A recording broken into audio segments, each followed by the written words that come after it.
ಆದರೆ ಚಾಣಕ್ಯರ ತಂತ್ರ ಹೇಗೆ ಅಂದರೆ ಯುದ್ಧವೇ ಆಗಬಾರ್ದು, ಗೆಲ್ಲಬೇಕು. ಎಂಥ ದೊಡ್ಡ ಸೈನ್ಯ ತಗೊಂಡು ಹೋಗಿ ಅಲ್ಲಿ ನಿಲ್ಲಿಸಿದ್ರು ಯುದ್ಧ ನಡೆಯುವುದಿಲ್ಲ, ಅವ ರಾಜ್ಯ ಕಳ್ಕೊಳ್ತಾ ಇದ್ದ.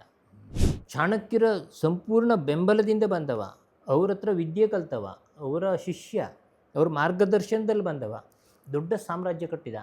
ಆದರೆ ಕೊನೆಗೆ ಅಪರಾಧಿಗೆ ಜೈಲು ಶಿಕ್ಷೆ ಆಗಲೇಬೇಕು.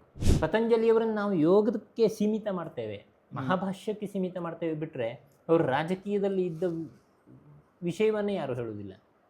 ಕೂರಿಸಿದಾಗ ಹೇಳ್ತಾರೆ, ನೋಡು ನೀನೀಗ ಸೇನೆಯ ಅಧಿಕಾರಿ, ಈಗ ನೀ ಕ್ಷತ್ರಿಯ, ಬ್ರಾಹ್ಮಣನಲ್ಲ. ಅಲ್ಲಿ ಸೇನೆಗೆ ಹೋದ್ಬಿಳೆ ನಿನ್ನ ಬ್ರಾಹ್ಮಣ್ಯ ಅಲ್ಲಿಲ್ಲ, ಅದು ಬಿಟ್ಟು ಹಾಕಿ, ನಿನ್ನ ಮನೆ ಬಂದರೆ ಬ್ರಾಹ್ಮಣ.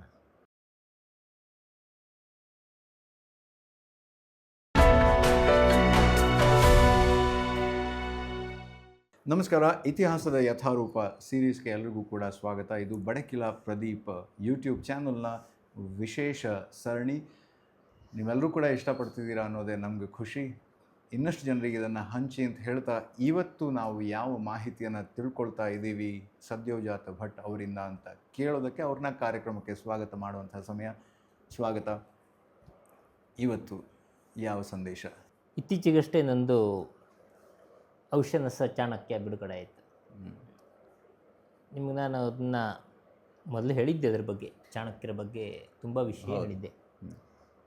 ಔಷನಸ ಅನ್ನುವ ವಿಷಯದ ಕುರಿತೆ ನನಗೆ ಬಹಳಷ್ಟು ಪ್ರತಿಕ್ರಿಯೆಗಳು ಬಂದವು. ಔಷನಸ ಅಂದರೆ ಏನು, ಅದನ್ನೇ ಯಾಕಿಟ್ರಿ, ಚಾಣಕ್ಯ ಅಂತ ಮಾತ್ರ ಇಡ್ಬೋದು ಅಂತ. ನನಗೆ ಅನಿವಾರ್ಯ ಔಷನಸ ಅನ್ನೋದು ನನಗೆ ಬಹಳ ಮುಖ್ಯವಾಗಿತ್ತು ಅದರಲ್ಲಿ, ಇಡೀ ಪುಸ್ತಕದಲ್ಲಿ. ಒಬ್ಬ ರಾಜ ಎದುರುಗಡೆ ರಾಜನಿಗೆ ಯುದ್ಧ ಮಾಡಬೇಕಿದ್ರೆ, ಈಗ ನಾವು ನೋಡ್ತಾ ಇದ್ದೇವೆ, ಎರಡು ಕಡೆಯಿಂದ ತುಂಬ ಹಣ ಖರ್ಚಾಗ್ತಾ ಇದೆ, ಸಂಪತ್ತು ನಾಶ ಆಗ್ತಾ, ಇಡೀ ಪ್ರಪಂಚಕ್ಕೆ ಕೋಟಿ, ಹೌದು, ಇಡೀ ಪ್ರಪಂಚಕ್ಕೆ ಅದರ ಬಿಸಿತ ಆಗ್ತಾ. ಹೌದು. ಆದರೆ ಚಾಣಕ್ಯರ ತಂತ್ರ ಹೇಗೆ ಅಂದರೆ ಯುದ್ಧವೇ ಆಗಬಾರ್ದು, ಗೆಲ್ಲಬೇಕು. ಚಾಣಕ್ಯರು ಬಂದ ನಂತರ ಅನೇಕ ಈ ರೀತಿಯ ಘಟನೆಗಳು ನಡೆದರೂ ಅಲ್ಲಿ ಯುದ್ಧ ನಡೀಲಿಲ್ಲ. ಬಹಳ ಯುದ್ಧಗಳು ಕಡಿಮೆ, ನೀತಿಯಿಂದಾಗಿ ಬೇರೆ ಬೇರೆ ರಾಜರು ಬೇರೆ ಬೇರೆ ರೀತಿಯ ಒಂದು ವಿದೌಟ್ ಅ ವಾರ್, ಹೌದು, ವಿದೌಟ್ ಅ ವಾರ್ ಅವರು ಕಂಡುಕೊಂಡ್ರು ಹೊಸ ದಿಕ್ಕನ್ನು, ಸೊಲ್ಯೂಷನ್. ಅದರಲ್ಲಿ ಇವರು ಹೇಳುವುದೇನೆಂದರೆ, ಎದುರಿನ ರಾಜನನ್ನು ನೀವು ನಿರ್ಬಲನನ್ನಾಗಿ ಮಾಡಿ, ಅವನಲ್ಲಿ ರಾಜಕೀಯ ಅಸ್ಥಿರತೆ ಮಾಡಬೇಕಲ್ಲಿ, ಅವನ ಗಮನವನ್ನು ಬೇರೆ ಕಡೆ ಸೆಳಿಬೇಕು. ರಾಜ ಒಬ್ಬ ಸನ್ಯಾಸಿ ಅಂತಿರಬೇಕು ಅಂತ ಅವ್ರು ಹೇಳುವಂಥದ್ದು. ಆ ಸನ್ಯಾಸಿ ಅಂತಿರುವ ಅವನನ್ನು ಇದಕ್ಕೆ ಎಳೀರಿ, ಅವನ ಭೋಗ ಜೀವನಕ್ಕೆ ಅವನನ್ನು ಎಳೆದುಬಿಡಿ.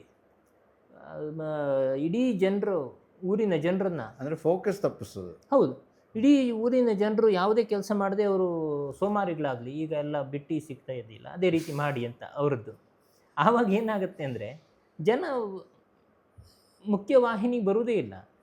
ಬಟ್ ನಮ್ಮ ರಾಜ್ಯದ ಅದೇ ತಂತ್ರವ ಗೊತ್ತಿಲ್ಲ. ಇಲ್ಲಿ ಹಾಗಾಗಿ ಎದುರಿನ ರಾಜ ಹೋಗ್ತಾ, ಎಂಥ ದೊಡ್ಡ ಸೈನ್ಯ ತಗೊಂಡು ಹೋಗಿ ಅಲ್ಲಿ ನಿಲ್ಲಿಸಿದ್ರು ಯುದ್ಧ ನಡೆಯುವುದಿಲ್ಲ, ಅವ ರಾಜ್ಯ ಕಳ್ಕೊಳ್ತಾ ಇದ್ದ. ಇದನ್ನು ಮಾಡಿ ಅಂತ ಅವ್ರು ಹೇಳ್ಕೊಟ್ಟಿದ್ದು. ಆವಾಗ ಯುದ್ಧ ನಡೆಯುವುದಿಲ್ಲ, ಯುದ್ಧ ಇಲ್ಲದೆ ಒಂದು ರಾಜ್ಯ ಇವನ ಕೈ ಬರುತ್ತೆ. ಘಟನೆಗಳು ಏನು ನಡೀತು? ಘಟನೆಗಳು ಈಗ ಚಾಣಕ್ಯರೇ ನಂದರಾಜ ಮೊದಲನೇ ಮಹಾಪದ್ಮನಂದ ಅನೇಕ ಯುದ್ಧಗಳನ್ನು ಮಾಡಿ ಸಂಪತ್ತುಗಳನ್ನು ಶೇಖರಿಸಿಟ್ಟ. ಅವನ ಮಗ ಸುಮಾಲಿನಂದ, ಅವನಿಗೆ ಧನನಂದ ಅಂತಲೇ ಹೆಸರು ಬಂತು, ಅಷ್ಟು ಸಂಪತ್ತಿದ್ದವ.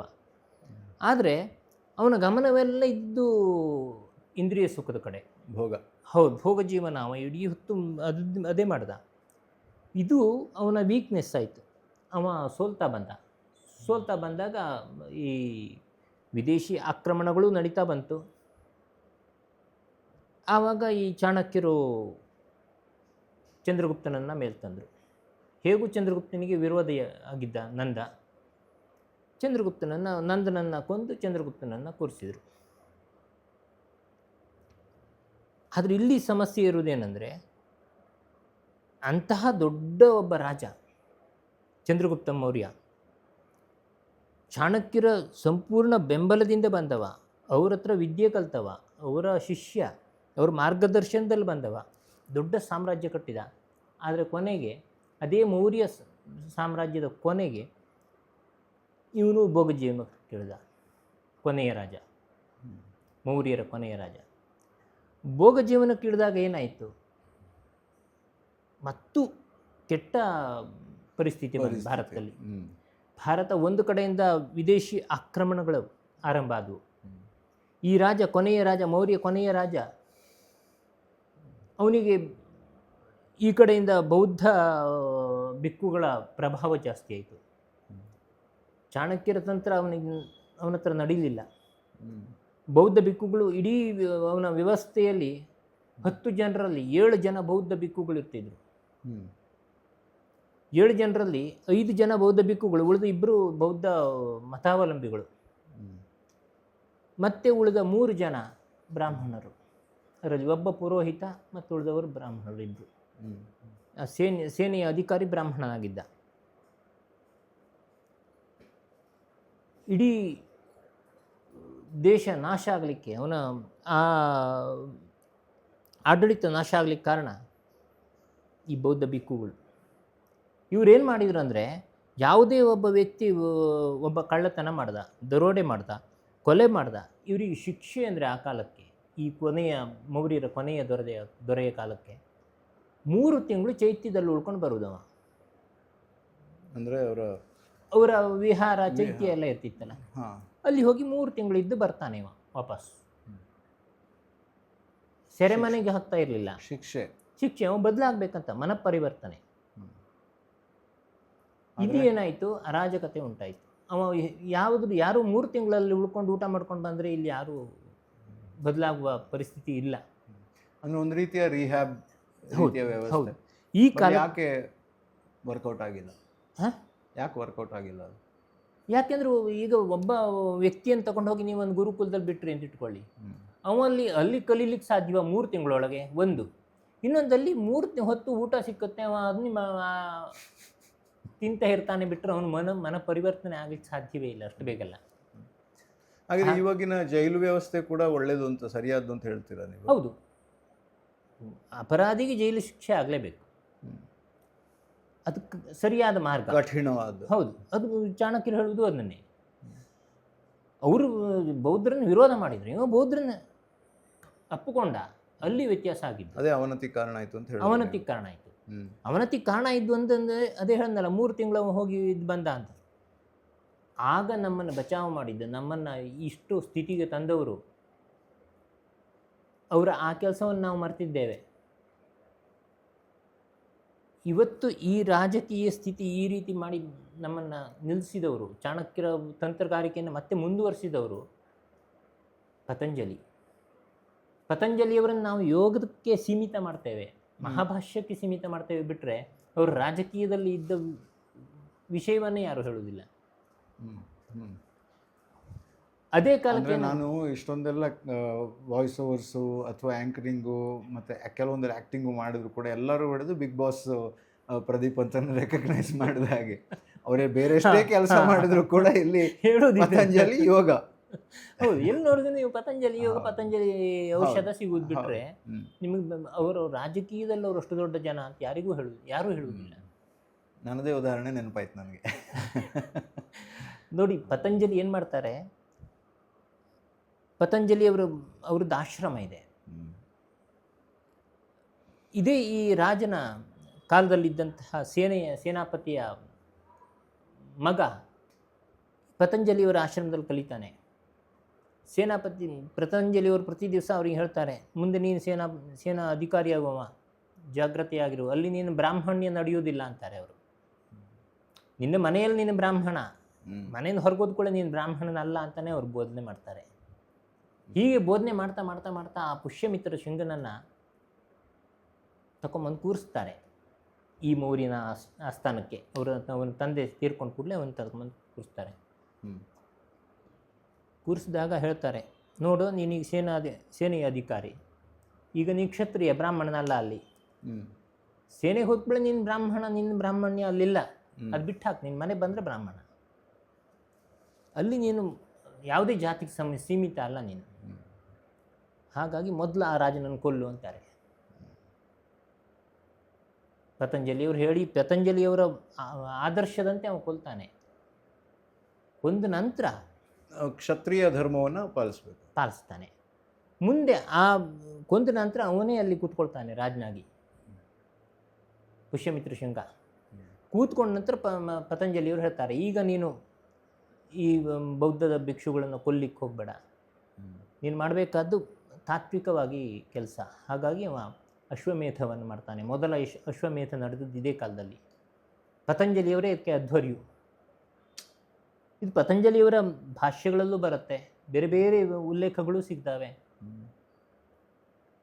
ಅಶ್ವಮೇಧದ ಬಗ್ಗೆ. ಒಂದು ಶಾಸನ ಸಹ ಇದೆ ಅದರ ಬಗ್ಗೆ.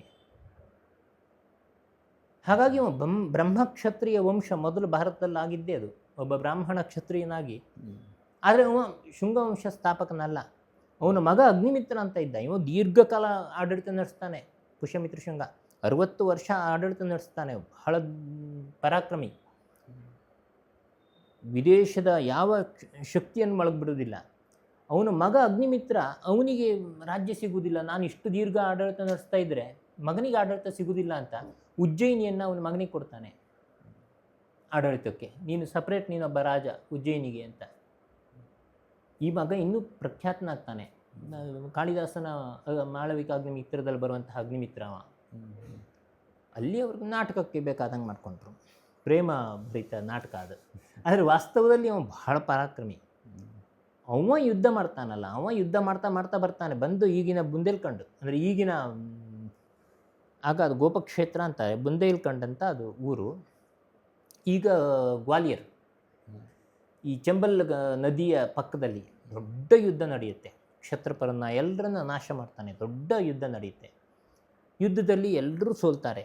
ಕೊನೆಗೆ ಚಂಬಲ್ ನದಿಯನ್ನು ದಾಟಿ, ಯಮುನೆಯನ್ನು ದಾಟಿ ಬಂದು ಅಗ್ನಿಯನ್ನು ಆರಾಧನೆ ಮಾಡ್ತಾನೆ. ಅವರದ್ದು ಅಗ್ನಿವಂಶ, ಸಾಮವೇದ ಬ್ರಾಹ್ಮಣ ಅವ. ಅಗ್ನಿಯನ್ನು ಆರಾಧನೆ ಮಾಡ್ತಾನೆ. ಅಗ್ನಿಯ ಮಂದಿರವನ್ನು ಕಟ್ಟಿ ಅಲ್ಲಿ ಪೂಜೆ ಮಾಡ್ತಾನೆ. ಆ ಅಗ್ನಿಯ ಪೂಜೆ ಮಾಡಿದ ಕಾರಣಕ್ಕೆ ಆಗ್ರವಾಲ್ಸ್ ಅಂತ ಎಲ್ಲಿ ಬರ್ತಾರಲ್ಲ, ಇವರೆಲ್ಲ ಅದೇ ಕಾರಣಕ್ಕೆ ಬಂದದ್ದು. ಆಗ್ರ ಅಂತ ನಾವೇನು ಹೇಳ್ತೇವೋ, ಆಗಂದರೆ ಅಗ್ನಿ. ಹೌದು. ಹಾಗಂತ ಮೊದಲಿಂದೂ ಇತ್ತು. ಮೊದಲಿಂದ ಇದ್ದದ್ದು ಮಹಾಭಾರತದಿಂದ ಬಂದದ್ದು. ಮಹಾಭಾರತದಲ್ಲಿ ಅಗ್ರಯಣ, ಅಗ್ರೇಸರ, ಅದು ಕೂಡ ಅದರಿಂದನೇ ಬರೋದು. ಹೌದು. ಅದು ಮಹಾಭಾರತದಲ್ಲಿ ಏನಾಗುತ್ತೆ ಅಂದರೆ, ಅಲ್ಲಿ ಮೊದಲು ಪೂಜೆ ನಡೆಯುತ್ತೆ. ವ್ಯಾಸರು ಹುಟ್ಟೂರು ಅದು. ಅಲ್ಲಿ ಮಹಾಭಾರತದಲ್ಲಿ ಇಲ್ಲಿ ಪೂಜೆ ಅಂದರೆ ಮೊದಲಿನದು ಅಂತ. ಮೊದಲಿನದು. ಹೌದು. ಆಗ ಅನ್ನೋದು ಅದರಿಂದ ಬಂತ. ಆಗ ಅನ್ನೋದು ಆಮೇಲೆ ಇವನ ಕಾರಣ ಆಮೇಲೆ ಬಂತು. ಹೌದು.